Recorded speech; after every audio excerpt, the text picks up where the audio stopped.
Good morning.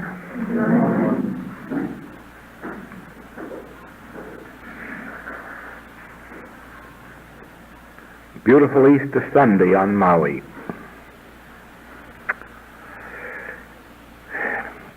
We can't talk about the weather here because it's always the same. It's always perfect.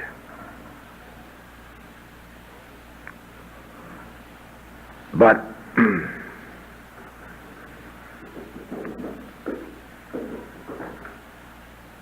this is always true, too, about the lives of people who have dedicated themselves to the spiritual path. It seems strange to say, how do you feel today, or how are you, or how are things going with you, because you always feel the same and they're always going the same way. That doesn't mean that there aren't problems here and there that come up, but they are not major factors, and there's something that we understand and realize that we must live with as the tares and the wheat until the season of bringing in the harvest, when the tares drop away and the wheat is left. A spiritual community, such as the Master and his disciples, or the disciples and their followers after the crucifixion, or the Quakers in the early days of the United States,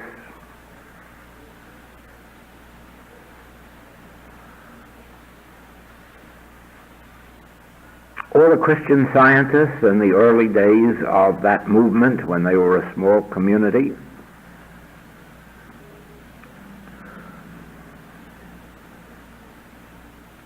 All such spiritual communities have this in common,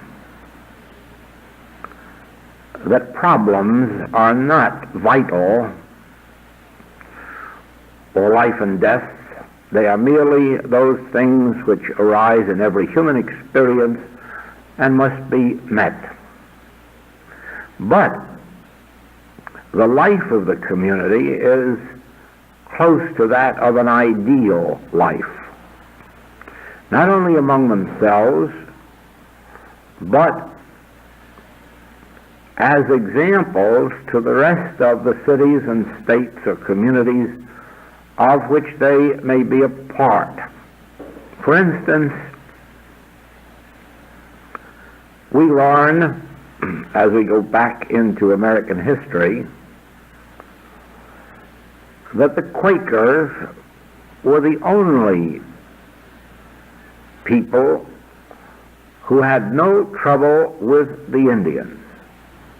They were never raided by them, they were never killed, they were never robbed. But neither is there a history of their having done any of those things to the Indians. Then you have to ask yourself, why? Why can one small group of people, be so set apart by the community, or in a community, as to be favored even by what we lightly call savages? And of course the answer is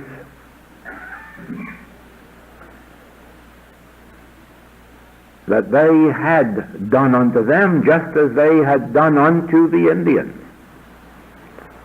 That conduct which they offered to the Indians was the conduct that was given back unto them, and they were a community completely set apart and known for their good works. In the same way, a couple of centuries later in New England, there were quite a few Quaker settlements. And those settlements were ideal communities. In them there was no poverty. In them was a minimum of disease. And of course there was negligible amount of sin. It was the most rare occasion for a Quaker to be in any kind of difficulty with his neighbors because of erroneous conduct.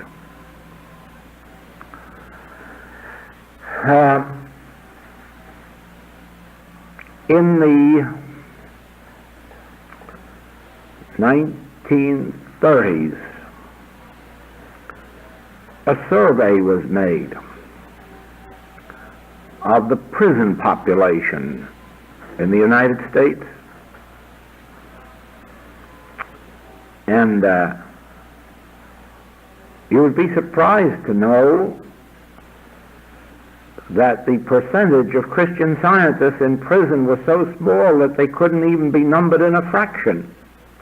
In other words, they had to just use the goose egg to describe how many were there. None. Nor alcoholics, nor drug addicts.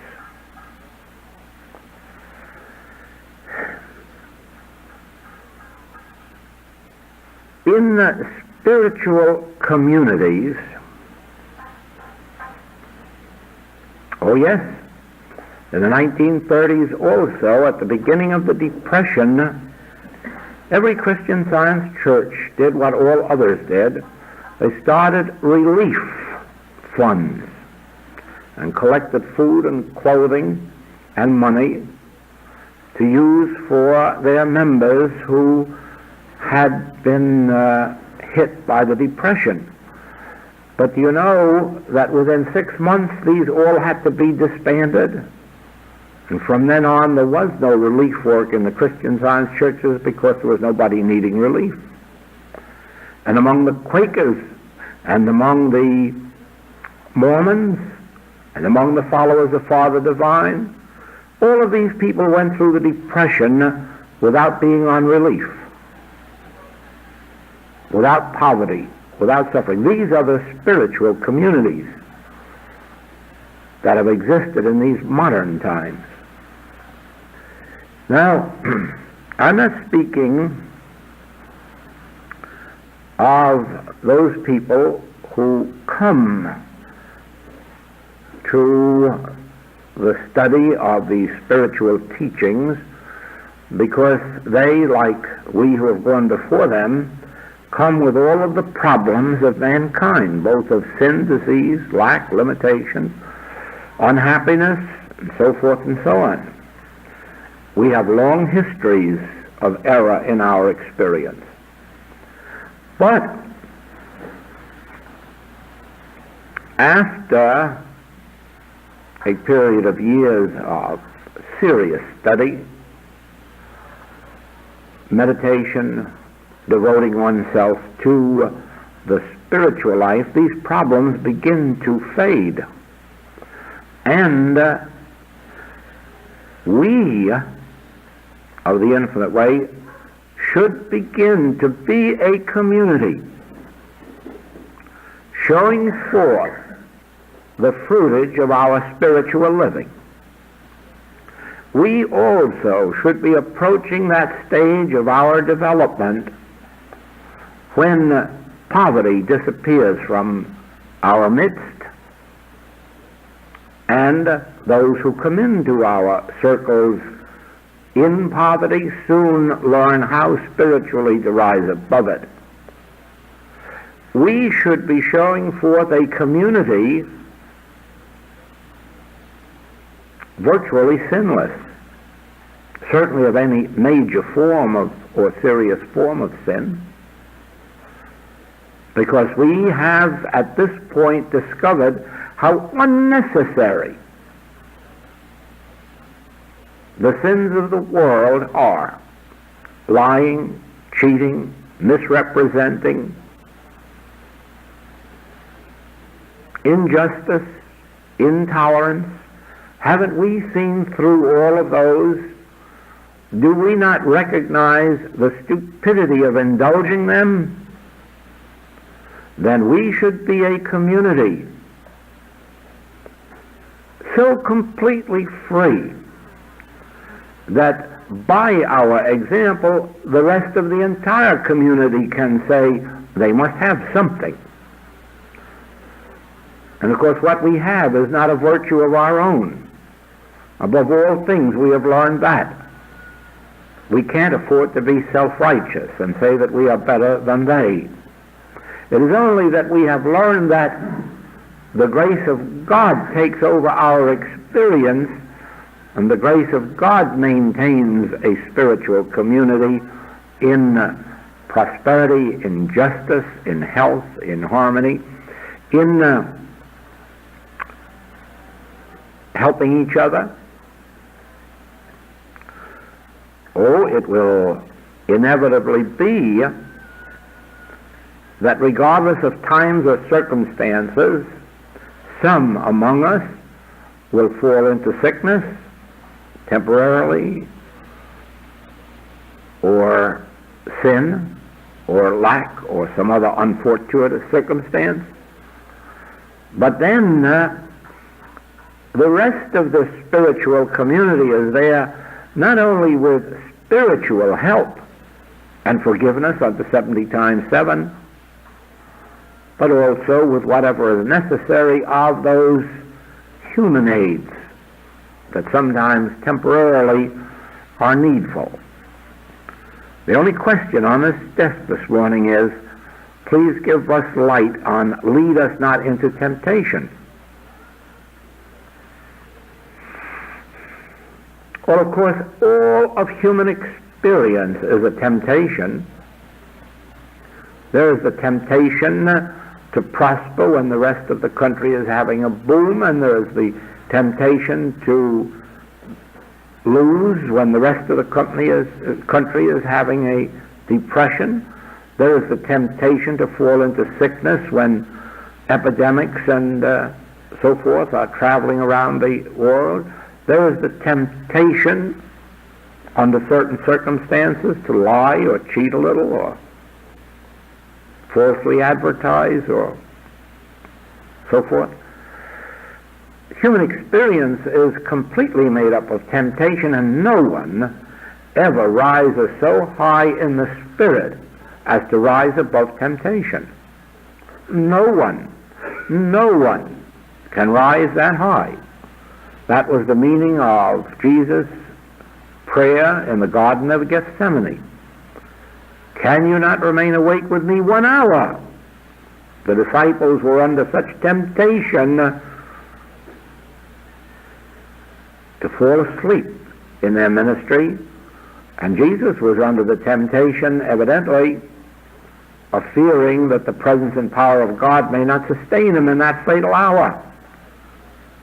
And so with that temptation facing him, he wanted the 2 or more to gather together in my name, so that the Christ may be made evident. Undoubtedly, it was only a momentary thing with him, but the temptation was there. He met it. Peter was tempted. He not only was tempted, he fell very hard for the temptation to deny the Master, the one that he had traveled with for 3 years, from whom he had learned, the one who had lifted him into such high consciousness that he could see through humanhood and discern the Christ. Nevertheless, when his own life and freedom were endangered, he fell into the temptation of being human. You see, self-preservation is the first law of human nature. And naturally, our first attempt as humans would be to save our own lives. Doesn't make any difference who else gets trapped in the fire or the flood. Doesn't make any difference who goes down with a sinking ship. We are always standing there as humans, ready to save our own lives. But as one rises in spiritual nature, one's human life becomes of less importance, because it becomes evident that we do not die with the grave. And so it is comparatively unimportant whether we remain here on earth or whether we continue our life on another plane. We have come to the conviction that I was never born and therefore I will never die. Life is eternal. With that understanding, it is much, much better to save the life of a person, more especially one whose conviction is that this is the life that's important. Help them at their level of consciousness. The same as the beggar who comes to your door, you can't say a prayer for him and at the same time refuse him a meal. Because at that moment, the meal is of more importance than the prayer. The meal is a means of self-preservation. So it is.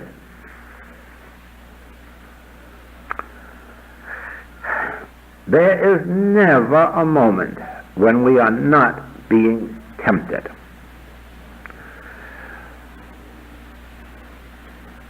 We are tempted to believe that sin, disease, and death are realities,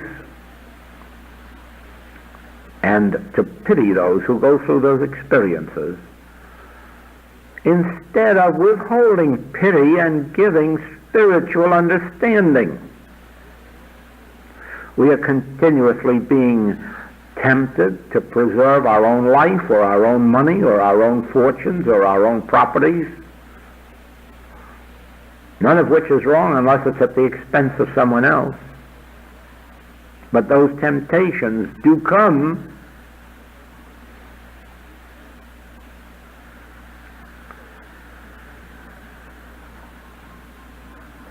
Members of a spiritual community learn to meet these temptations, and if temptation gets too strong for one, that one learns to confide in someone else on that same path of that same community and ask for help. Just the same as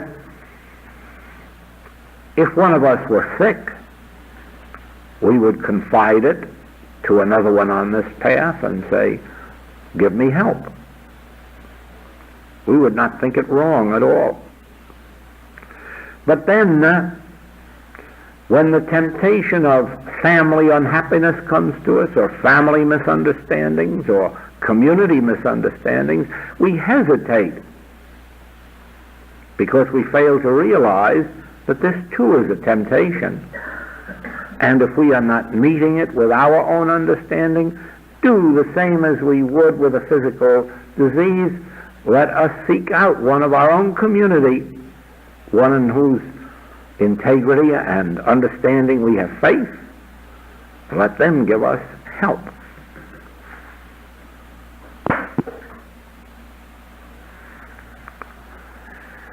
And so it is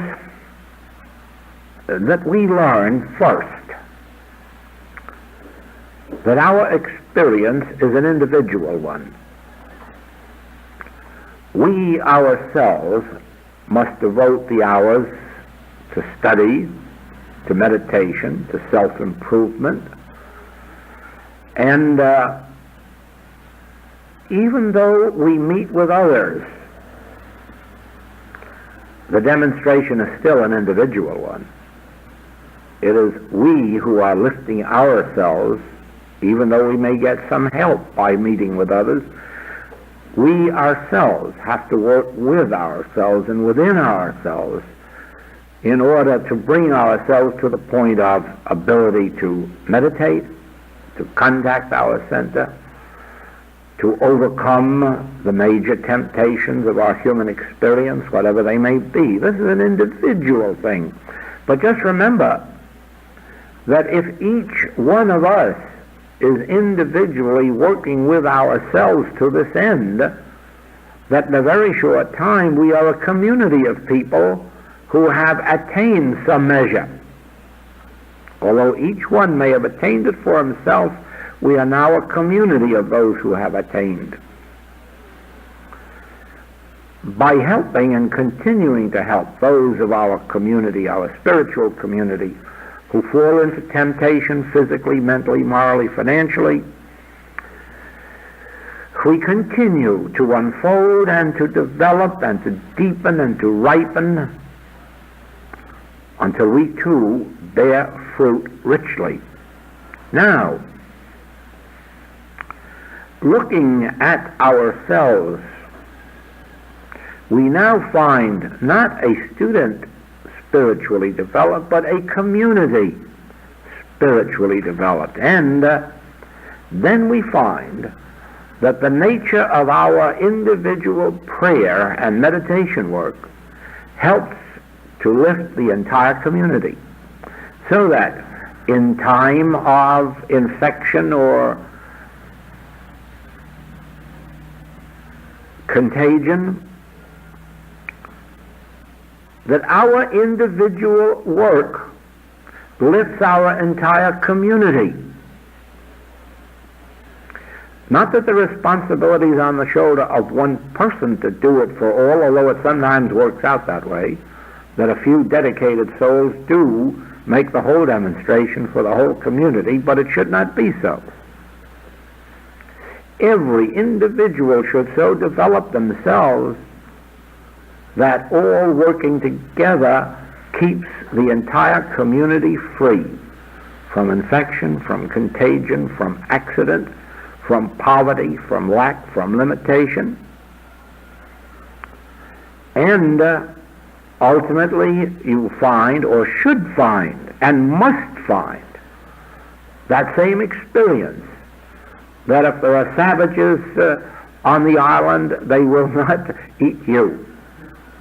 Because, first of all, you have borne no ill will to them, and you have reaped in kind.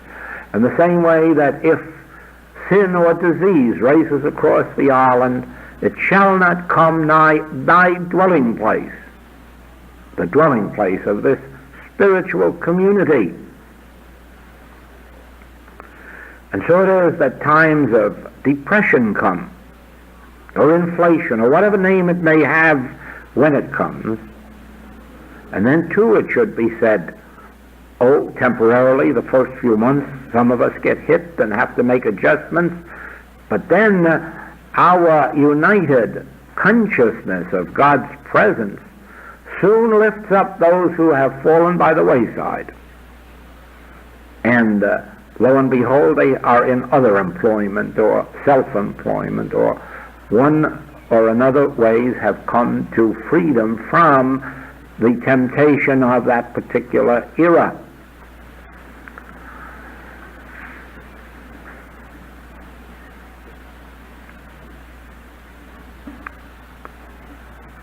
Jesus Christ is called the way shower because he showed us the way to live. He showed us the way to live and the way to die, and the way to rise up again. The disciples in some measure exemplified that living and that dying. In a measure, they exemplified a community of spiritual people. They had their problems, many of them.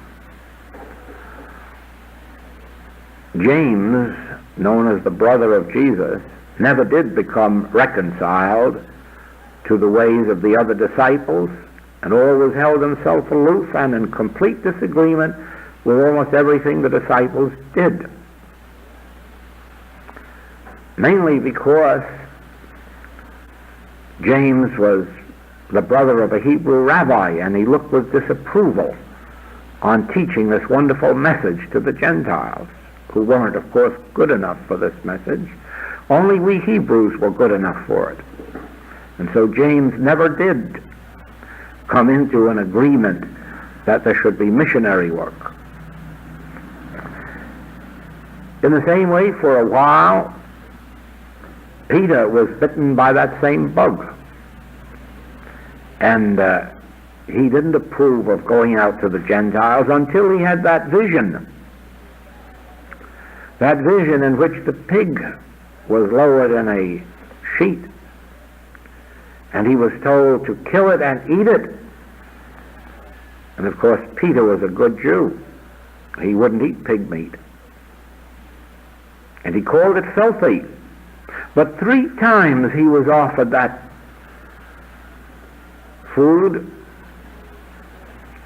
Each time he refused, until the voice spoke to him and said, "Call nothing filthy that God hath made."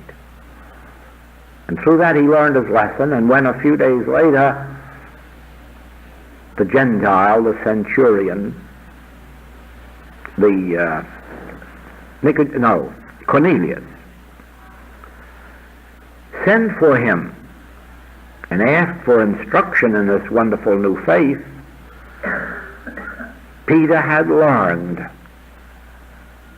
to call no man filthy whom God hath made, and he went out and shared with Cornelius, and he was in such a high spirit that the Holy Ghost descended upon all of that band who was gathered there to learn of him.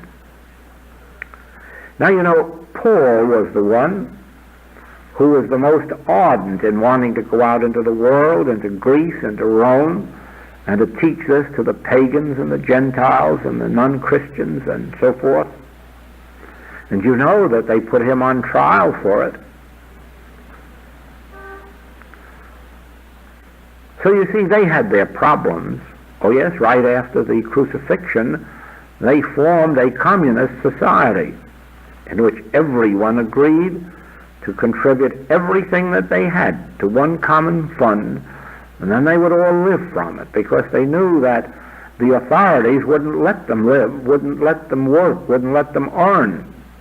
And so they were forced into a communist society into which those that did not have would share with those who had too much. But you know that that failed also, as all such communities must fail. Why? Well, if all of the wealthy people of this island distributed all they had to everybody else on this island, it would only be a few years until the same ones and their families would have it back again. Because you can't give anyone anything that their consciousness doesn't earn. And so they won't be able to hold on to it. Therefore, dividing up the wealth isn't the answer. But there is an answer. And that answer we learn in our spiritual community. Silver and gold have I none, but such as I have give I unto thee. And what do I have? My contact with God, my spiritual realization of my oneness with God, the realized Christ I have. And if I give that or share that with you, you are lifted up out of your physical, mental, moral, and financial poverty, and in every one of those departments you become free and independent, without anyone's charity, without anyone's giving. Do you see that? That is the benefit of a spiritual community. Of course, if one falls into lack or limitation, we will share from our pocketbook. But that is the least of what we have to give. Certainly if someone's homeless, there's no reason we shouldn't let them put their tent on our lawn temporarily, not permanently, that would defeat our spiritual purpose. For our spiritual purpose is always to say, silver and gold have I none, but such as I have give I unto thee, and that is the Christ, the Spirit of the living God. And with that, you will soon find your rightful place, whether it's a home, an activity, employment, profession, art, whatever it may be.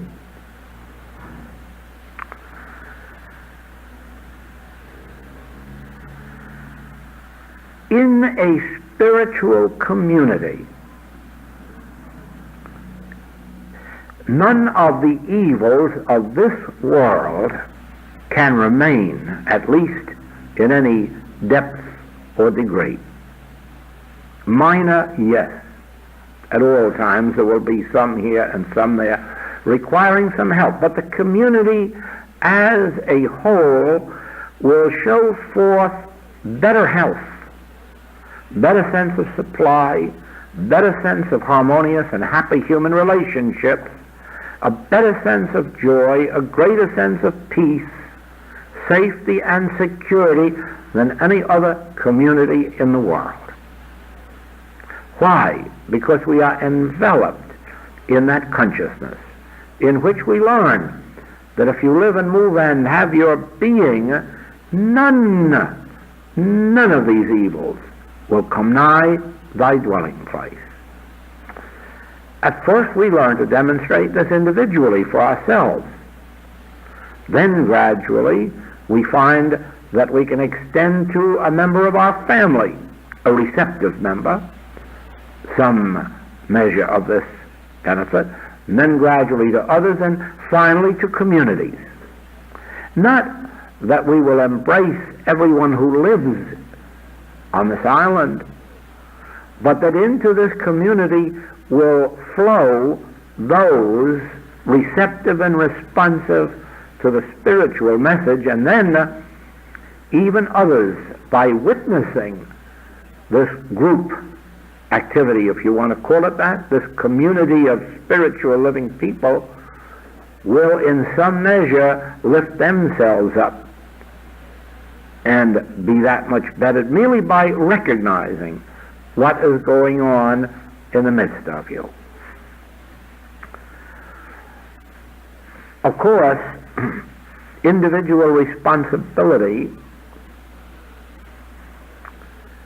is such that each one of us must discipline ourselves to know that we want nothing of each other but the spiritual help and the spiritual word, and that whatever we share out of our heart, not out of duty, out of our heart. And whatever we receive from others, we receive knowing that it's a outflowing of their heart, not duty, not obligation. We spiritually have to learn, and we first learn it individually, that all that the Father hath is mine, and therefore I need look no other place. Then just remember, when we have an entire community living in that consciousness, just see then how free the flow is. And not because anyone needs it, and not because it's anyone's duty to do it, but because the Spirit of the Lord God is the love that flows through us.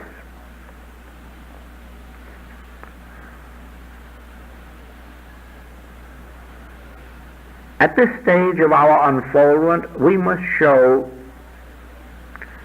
not exhibit to the world, but show forth in our own demonstration, that we need not use the weapons of this world.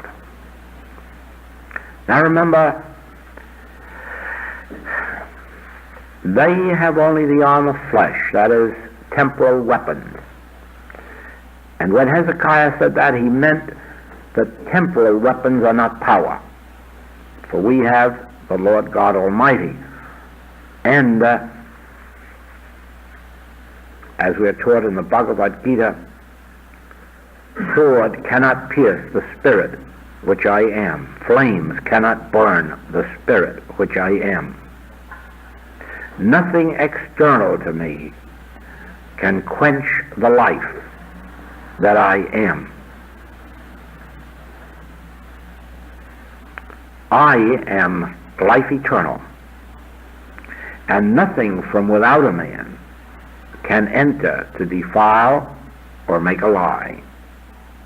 I and my Father are one. And I have only the qualities of God, the essence of God, the nature of God, and this cannot be pierced by a knife. It cannot be starved by a lack of food. It cannot be drowned by waters. Not the life that I am. Once you perceive this, that your life is immortal and eternal, you are no longer a human being in the sense that self-preservation means anything to you. Self-preservation is meaningless now because there is no self to preserve. The I that I am is self-created, self-maintained, self-sustained, because it is one with its source, which is God. As we abide in this, do you see that we do not present human appearances anymore? We do not take advantage of the weapons of the world. We do not have to defend ourselves with armies or with guns. Yes, when we fall into the temptation of the world again, then you go back to the ways of the world. I'm thinking now of one of the very great spiritual lights of all time. His name was Nanak, and he founded one of the great religions of the world. And the Sikhs. And when he founded it, he said to his disciples and his followers, the same as I say to ours, don't organize, don't build temples and costly palaces. Don't do this. You lose your spirituality.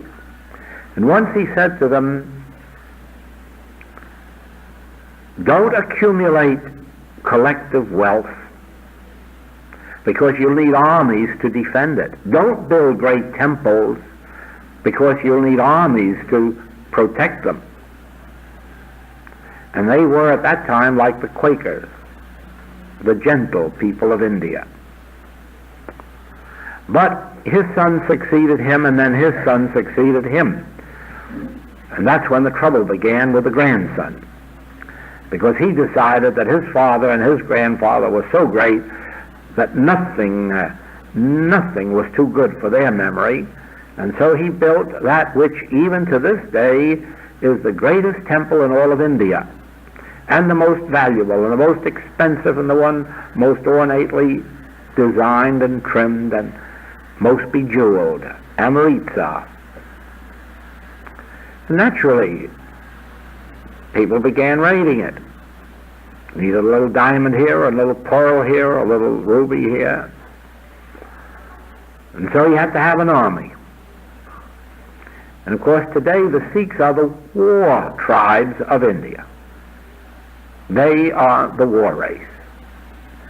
Just think, out of a gentle beginning of a man who knew enough to know that if you build such wealth, you'll have to have an army to defend it.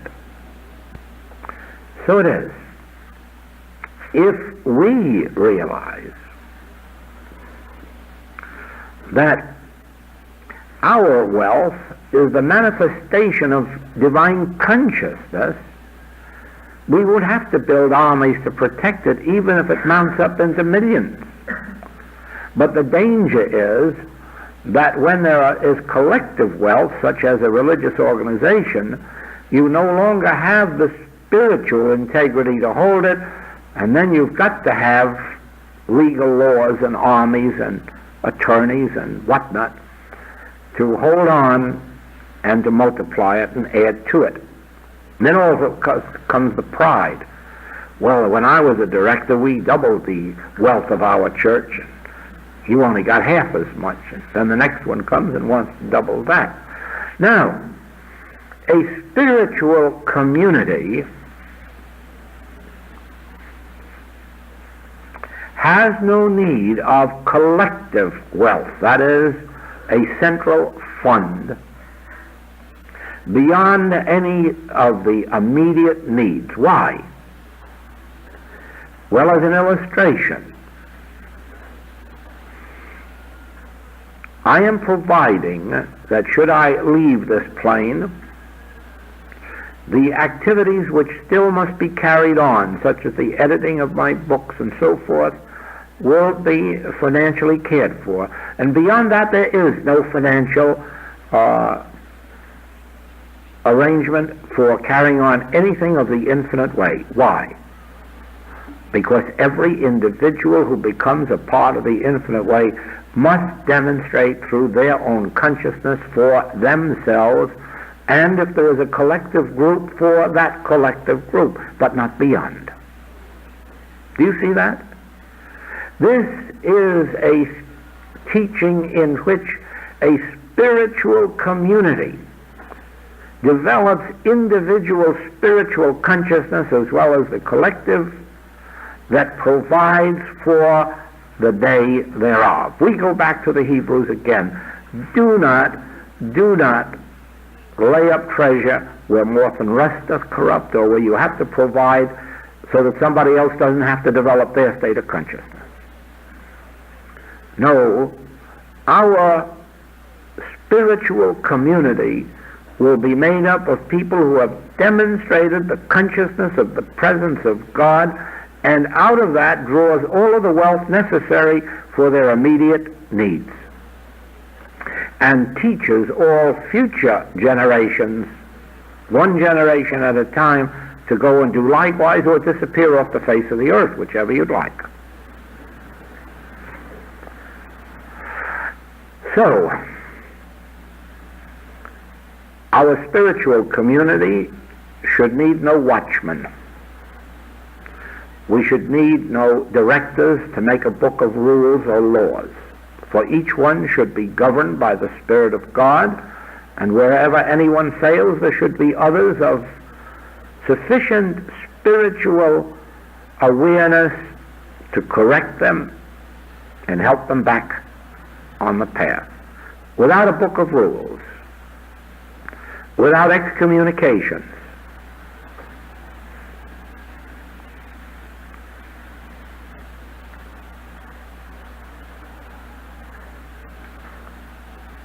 as you travel across the 48 states that are on the continent,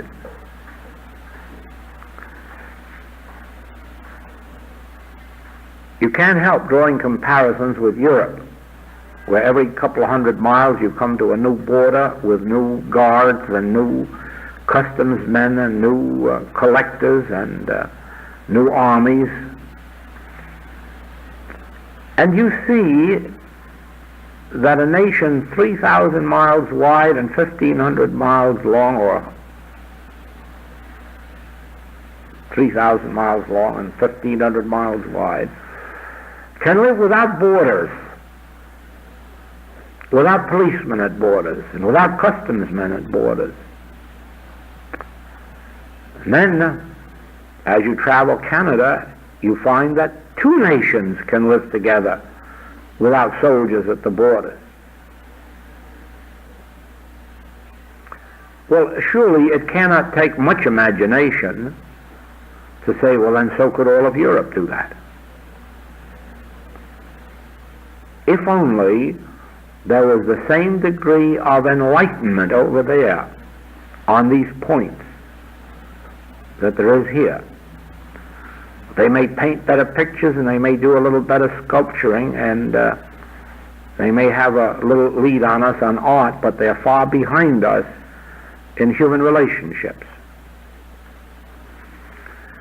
Otherwise their borders would disappear, as eventually all borders will disappear from off the face of the globe. That doesn't mean we won't each be a community. Each state will be a full and complete sovereignty. They may each have their own flag, their own flower, and their own song, and their own name. Yet they will be a complete part of a whole. So it's eventually going to be with the world.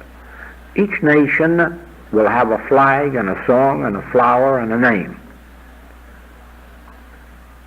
But there will be one flag that will be raised above each one of these separate flags. And that flag will undoubtedly be the flag of whatever name the United Nations may have at that time, or whatever form it assumes, a confederation of nations. Each will be independent, yet each will be interdependent. So a spiritual community has to set that example. Each one of us must be individual and independent, and yet each one of us must form the whole brotherhood.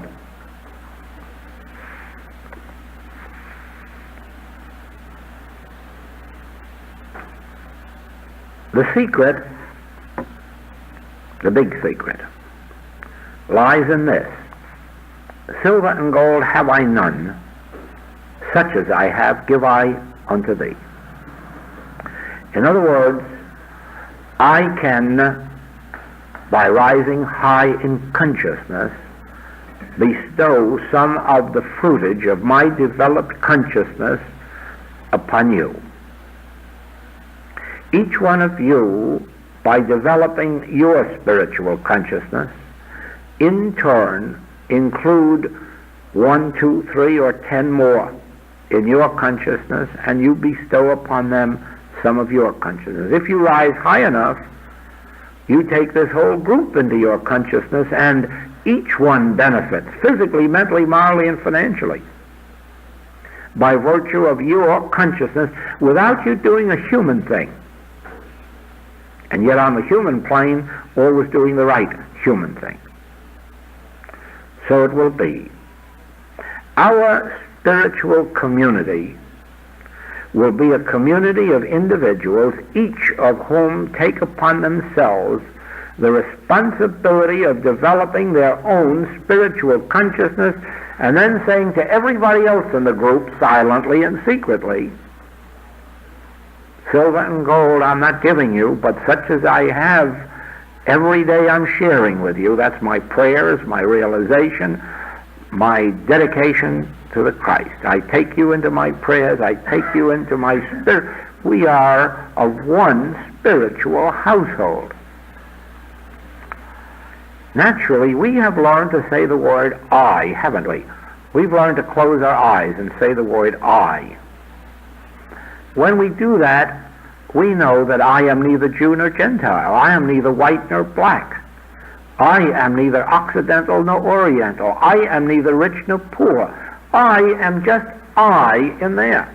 And I'm that same I in there when I have no funds or when I have much funds. I am that same I in there whether I'm sick or whether I'm well. Now, in the degree of my realization then, that I within me is God, do you not see how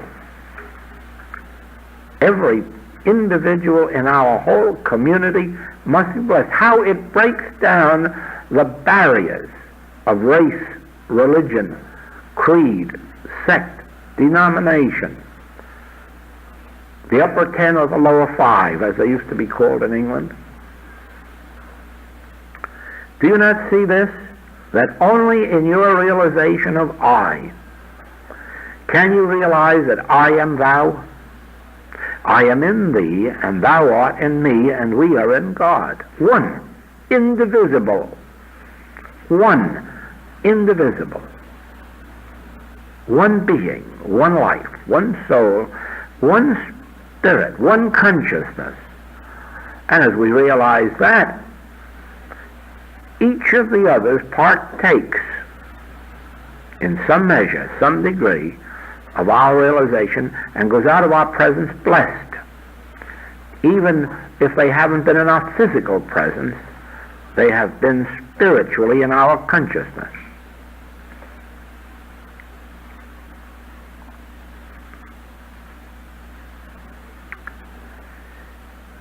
By virtue of our spiritual development, then, let us take upon ourselves the responsibility of showing forth to the world that we are a spiritual community and that we harbor no hates, no animosities, no jealousies, individually or collectively, among ourselves or out into the world, that we each day set everyone free in Christ,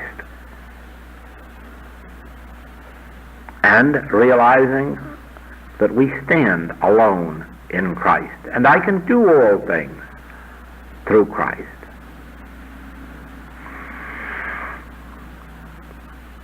In this way, not only individually but as a community,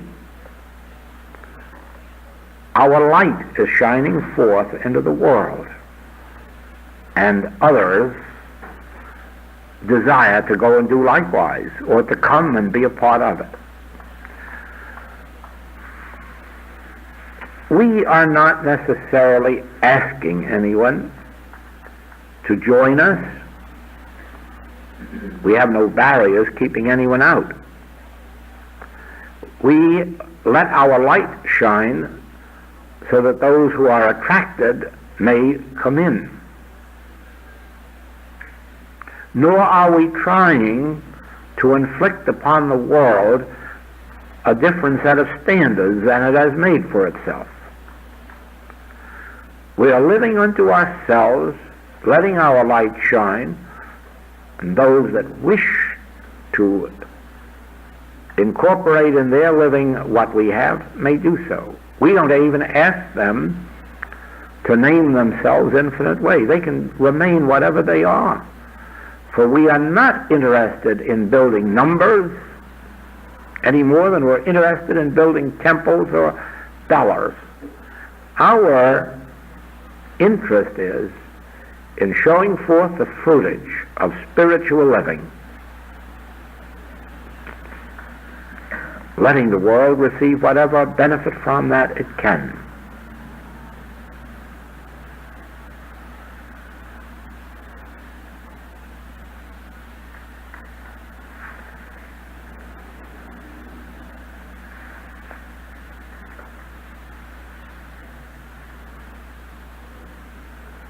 One word of caution I have.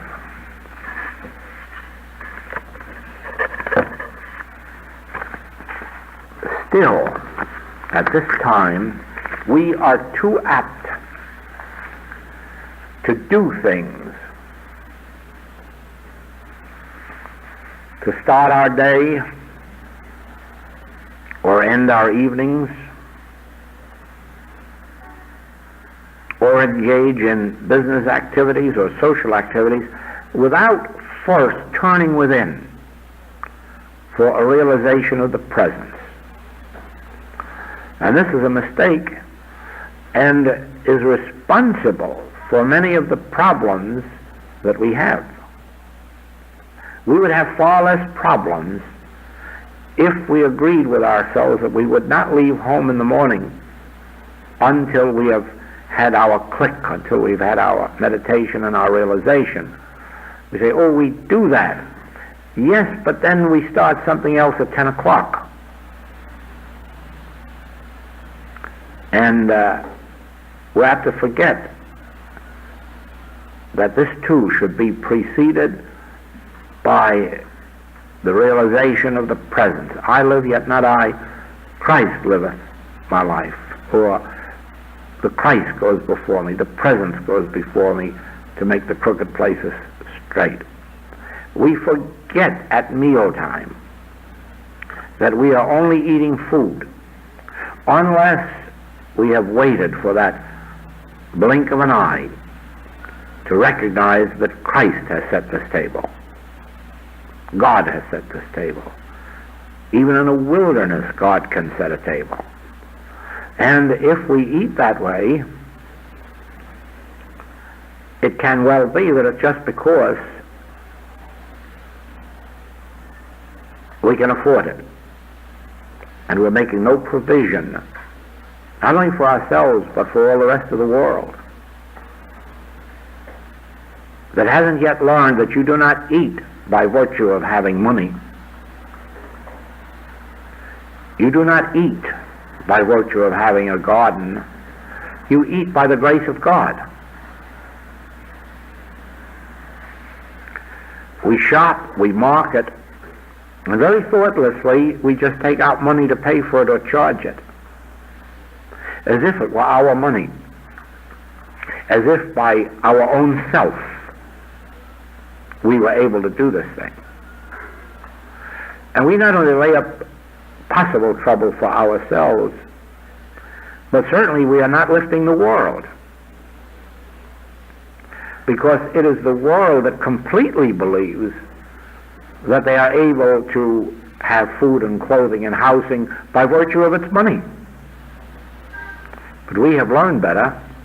We have these things by the grace of God. Even the money that we think we have by the grace of God. For the earth is the Lord's and the fullness thereof. But it won't do you any good to say that once a year or think of it once a year. It must be a daily remembrance. The earth is the Lord's and the fullness thereof, and by the grace of God I do this or that or the other thing.